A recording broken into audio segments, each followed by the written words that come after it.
Hallelujah. Praise the Lord. Hallelujah. Praise the living Jesus.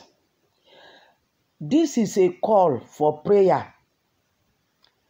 Today's morning cry is a call for prayer from all sections of our living in Nigeria. It's a call, it's an appeal for all of us to rise up and pray while those who are protesting. And in fact, they should every day continually review their protest. They've received one answer. The SARS have been disbanded and they are looking into their other requests. So they should be coming down. And we have to pray for security. We have to pray for God to restore peace in our nation. I am taking my prayer from Zechariah chapter 8. Zechariah chapter 8. The Lord will hear our prayer and return to Nigeria and restore peace in Nigeria. And restore security in Nigeria. And restore economy in Nigeria. And bring back people as he promised. Many people have left the country because of insecurity. Many businesses have been taken out of Nigeria to Ghana, to South Africa, to other places because of no electricity, no security, no environment not conducive. We are looking at it, and it's getting worse. You promised 30,000 basic salary, and many people have not even received it. Many states have not paid it. You've increased VAT. You've increased value added tax. You've increased electricity. You've increased petroleum. Transportation has increased.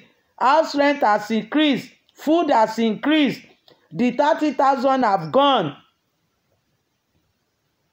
I'm calling on my people. Let us pray. Don't let us just be onlookers like people watching football. We must take part. We cannot, old people, we cannot go out to protest, to march like this young one, but we must stay behind and continue to pray for their protection and pray for listening ears. God should give our leaders listening ears. They must listen.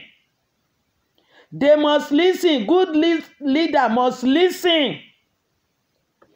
Must listen to the complaints of those people that are affected. You are not wearing the same shoe as we are wearing it. You don't pay for electricity. You don't pay for the fuel you use in government houses. You don't even pay for the food. I'm saying what I know. You don't pay for the food. We are feeding you VAT, our tax. Yes, our tax is your own source of livelihood. You are not paying. You are not paying for electricity. You are not paying for the food. You are not paying for the fuel. You are not paying for transportation. Good morning to all of you, and you are welcome to this day. We are going to greet our Father. We will not, because of their problem, fail to do the right thing, to honor our Father in heaven. Hallowed be his name. To recognize that we are seeing his hand. We still see the hand of God in Nigeria. We still see the hand of God. The finger of God is still in Nigeria. Ẹ já lọ kí bàbá kú òwúrọ̀, ò ní jẹ́ kí ìṣòro wọn àwọn olórí wa tí wọn ò bójútó ṣẹ́ wọn tó ń fa gbogbo rògbòdìyàn yìí, tó ń fa àìlèsùn àìlèdíjú, tó ń fa ìrora káàkiri, tó ń fa ìyàn, tó ń fa ebi. A ò ní jẹ́ kó dí wa lọ́wọ́ ká má fi ọpẹ́ fún bàbá aláàbò wa, onítọ́jú wa. Yìí ń rí ìka rẹ̀, à ń rọ́wọ́ rẹ̀ lára òkun. We see your hand in the sea. À ń rọ́wọ́ rẹ̀ lára ọ̀sà. We see your hand in all the rivers. Jẹ́ ká rọ́wọ́ rẹ̀ ní Nàìjíríà o. Jẹ́ ká rọ́wọ́ rẹ̀ ní Nàìjíríà. Let us see your finger in Nigeria, Lord. Let us go and greet the Father. Ẹ já lọ kí bàbá. Heavenly Father, we shout hallelujah, we shout hallelujah, we shout hallelujah. Hallelujah is a victory song.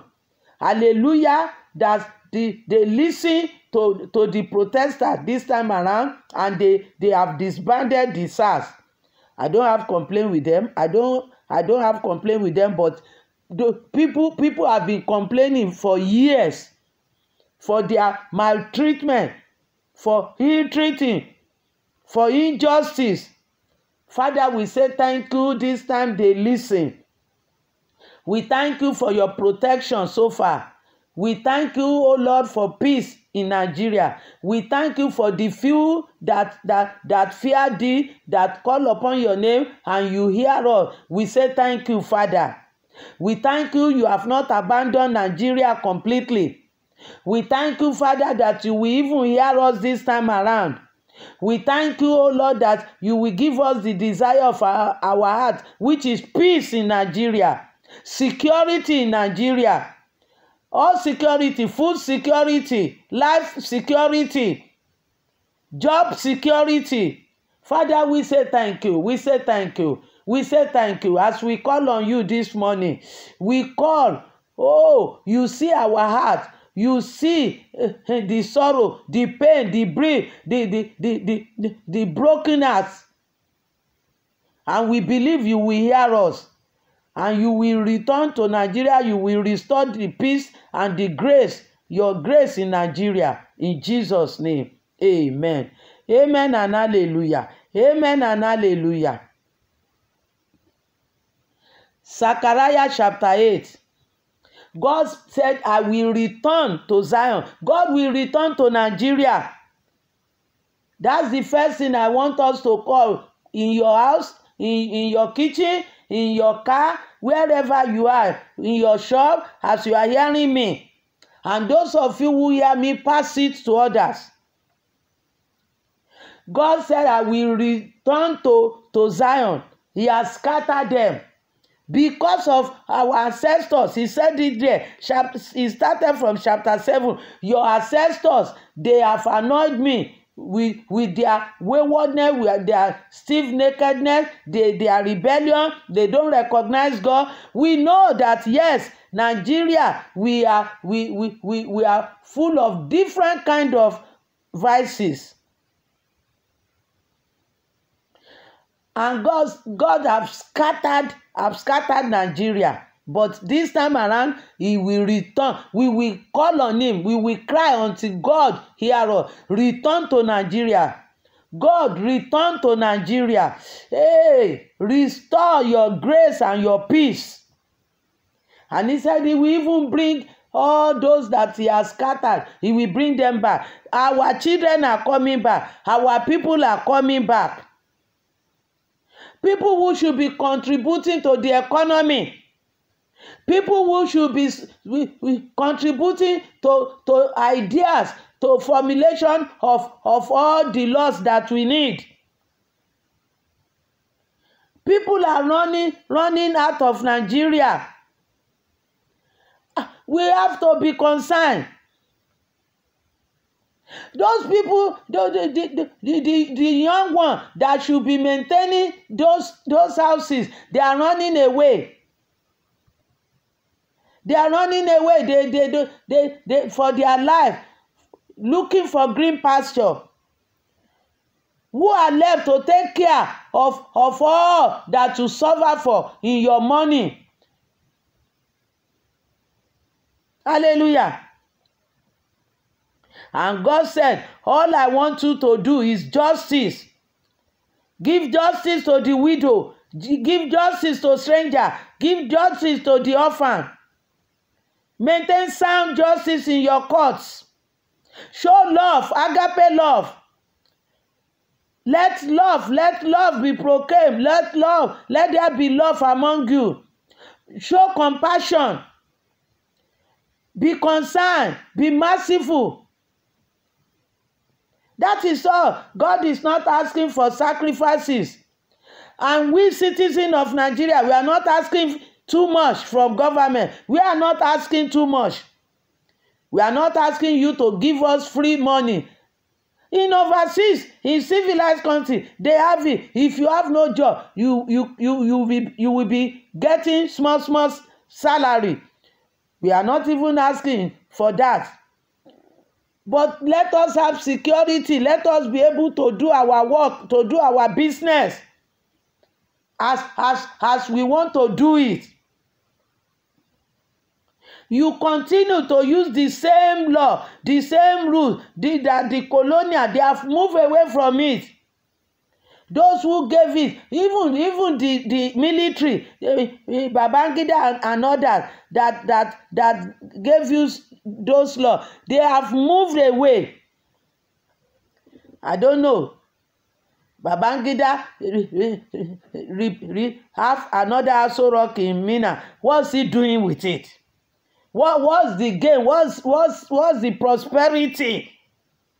Is he getting from the Aso Rock in Minna? Can't we think? It's time for Nigeria leader to sit down and look after the necessary amendment of our laws. Haba.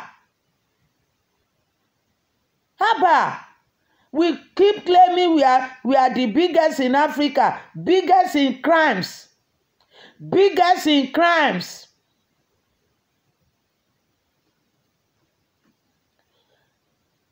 Let there be love between government and the citizen. We are your food. You are eating us. You have no farm.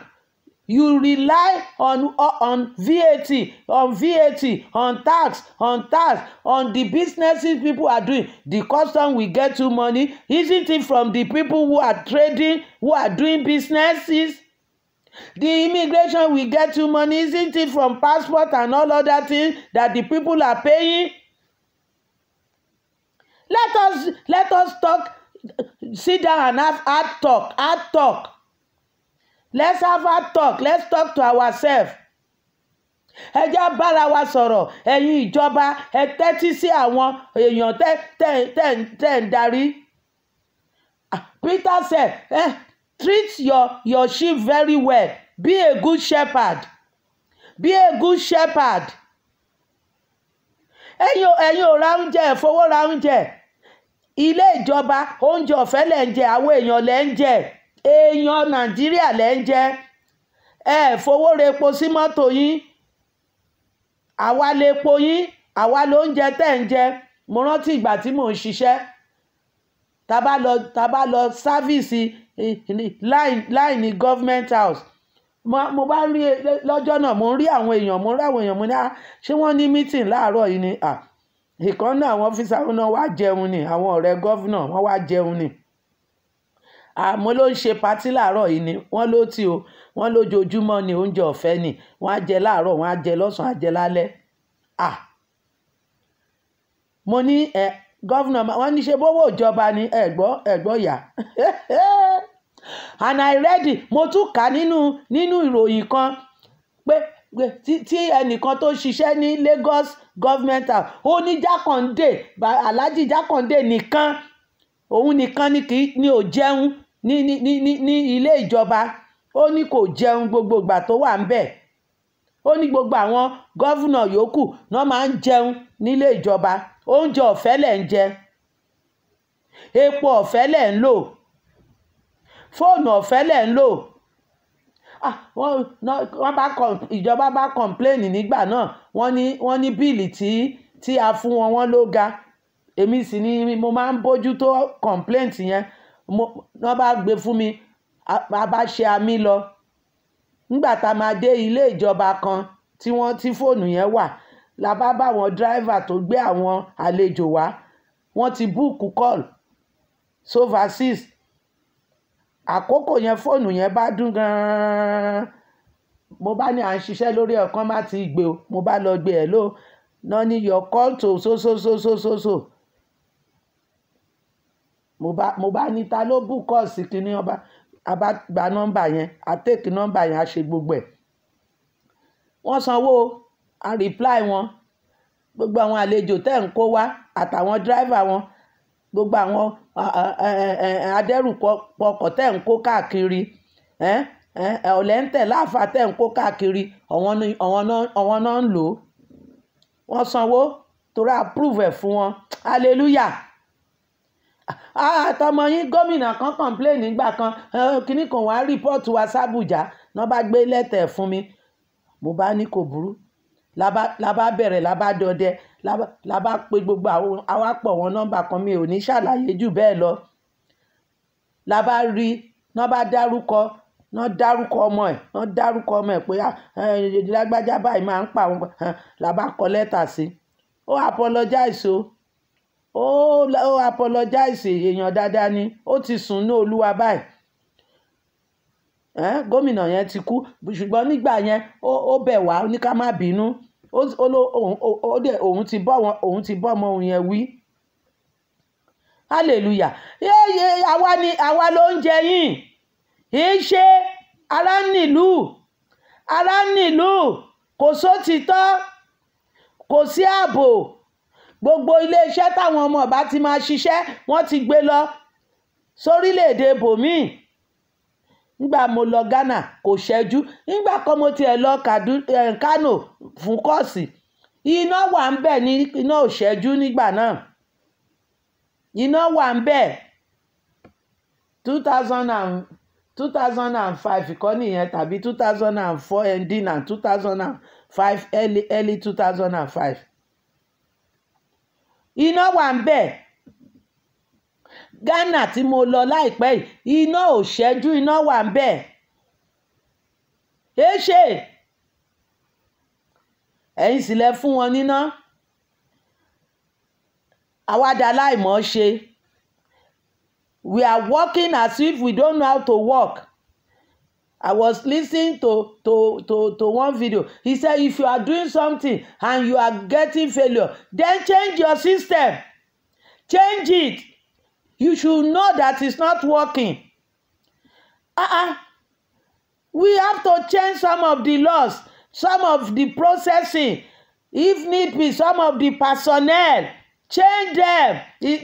Your system are not working. I'm not saying Buhari. I'm not blaming Buhari. You met all these laws there. Then change it. That's why you are made a leader. Ọ̀ṣínbàjò, you are a lawyer, professor. All those laws that are not working, change them.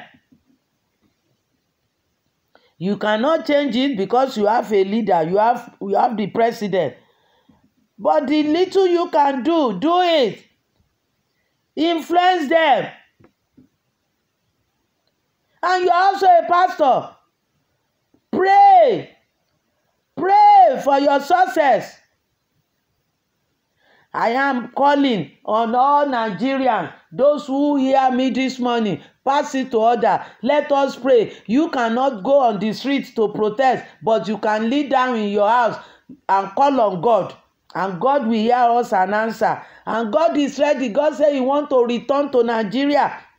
He wants to restore peace. He wants to bring back all our children, all our people.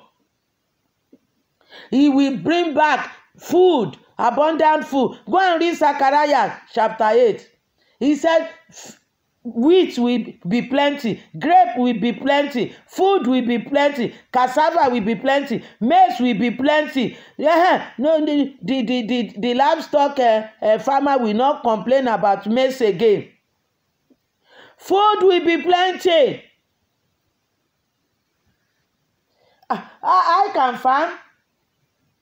but no security in the farm. The news yesterday news, the people who went to farm, they kidnapped them. So somebody who returned from his journey, he wanted to enter his compound. They shot him there. They took away his car. Aselan. Abba. There is no area that is safe. Niger, they kill somebody. Bauchi, they kill somebody. Tell me where is safe. Oyo State, they shot one boy in the protest. Tell me where is safe. Tell me where is safe. Where can we hide? Where can we run to? Tell me. All of you will leave Aso Rock one day. All of you will leave Aso Rock one day. You can't drive your car alone. You can't walk alone. When they will lay governor of Kaduna on one of his streets, they will lay governor of Bauchi this other time. Tell me any of you that can drive his car anyhow on your own without security, going left and even with security, you are not safe. We are going to pray. We have been showing you a sample of people who embrace agape love, who love others. When their time of trouble comes, God is always there. God will stand by them. Gbogbo ẹni tó bá ń ṣe àánú fún ẹlòmíì nígbà tí ìṣòro bá dé, Ọlọ́run á máa dúró tì wọ́n. Ọlọ́run á sì máa ṣàánú fún wọn. Wọ́n á máa rí ojú rere Ọlọ́run. Ẹ ṣàánú nù. Ohun tọ́lọ́run béèrè nìyẹn. Ó ní ẹ ṣàánú ẹnì kíní sẹ́nì kejì. Ẹ lọ kàwé Sakaraya orí 9, ẹ ṣàánú. Ẹ ṣòótọ́ síra yín. Truth, he said, maintain truth, say truth to each other. Mo sì sọ lánàá ìwé Jòhánù kejì yẹn, ó sọ̀rọ̀ òtítọ́, ẹjọ́ lótìtọ́ síra yín. Ẹ̀tàn ti pọ̀ jù. Deceit. Nigeria is full of deceit. You are deceiving the citizen, and now they are turning back. You have pushed them to the wall and they are turning back. And this is the beginning. This protest is not the end, it's the beginning. This one is successful. It happened in Lagos, Oyo State, Ogbomoso. It happens in the North, Jos. It happens in Edo. It happens in Port Harcourt. It happens all over. So it's all over Nigeria. It happens in Abuja, under your nose. Eléyìí ìjàgbara òmìnira tí wọ́n ń kígbe lọ́wọ́ ọlọ́pàá, lọ́wọ́ ìjìyà àwọn ọlọ́pàá yìí pé ó tó gẹ́. Gbogbo bí ni wọ́n ti ṣe. Ẹ sì lè dá dúró. Kò ṣeé dá dúró. Kò ṣeé dá dúró. Ó yẹ ká ẹ fura. Ó yẹ ká ẹ fura. Páńṣá ò fura ó já síná. Àjà ò fura àjà jìn. Ó yẹ fura. Hello government. Be careful. Danger is looming. Let us go and pray. Ẹ já lọ gbàdúrà. Wọ́n á gbọ́. Ó di dandan. Ọlọ́run ó fún wọn ní etí ìgbà àti àyà ìgbà ṣe. Wọ́n ó gbọ́ ohun tọ́lọ́run fẹ́ ká ṣe. Ká jó lóòótọ́ síra wa. Kíjọba yé tan àwa èèyàn mọ́. Kíjọba yé tan àwa ènìyàn wa ló ń jẹ yín. Ẹ sì mú wá à ń gbẹ lórí ìdúró. 30,000 tẹ ní owó òṣìṣẹ́ ẹ ti gbà tán kán tẹ̀ tó san fún wọn. Owó epo ẹ ti fowó lé, owó iná ẹ ti fowó lé. Orílẹ̀-èdè tí náà ò sí tẹ̀tún increase tariff. Owó ọkọ̀ ó ti wọ́n. Ẹlòmíì sì yóò máa dọ́gbọ́n rìn. Àìsàn díẹ̀díẹ̀ ó bá máa kọlù. nígbà tó bá rìn tó bá rẹ̀ Jésù gbà wá Ọlọ́run gbà wá Ọlọ́run gbà wá. Kìí ṣe ẹ sì sún àwọn èèyàn kò giri wọ́n sì yí padà sí yín.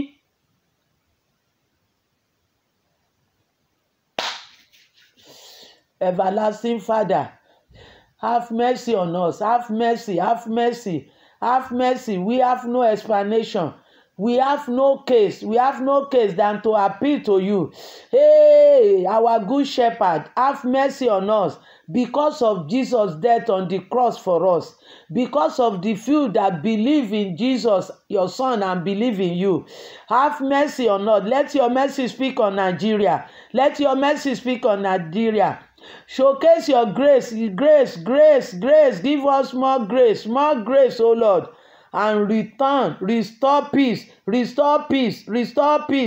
the name of Jesus. Restore your peace in Nigeria. Restore your peace in Nigeria. Restore your peace in Nigeria to all sections, to all states. Restore your peace in Nigeria in the name of Jesus.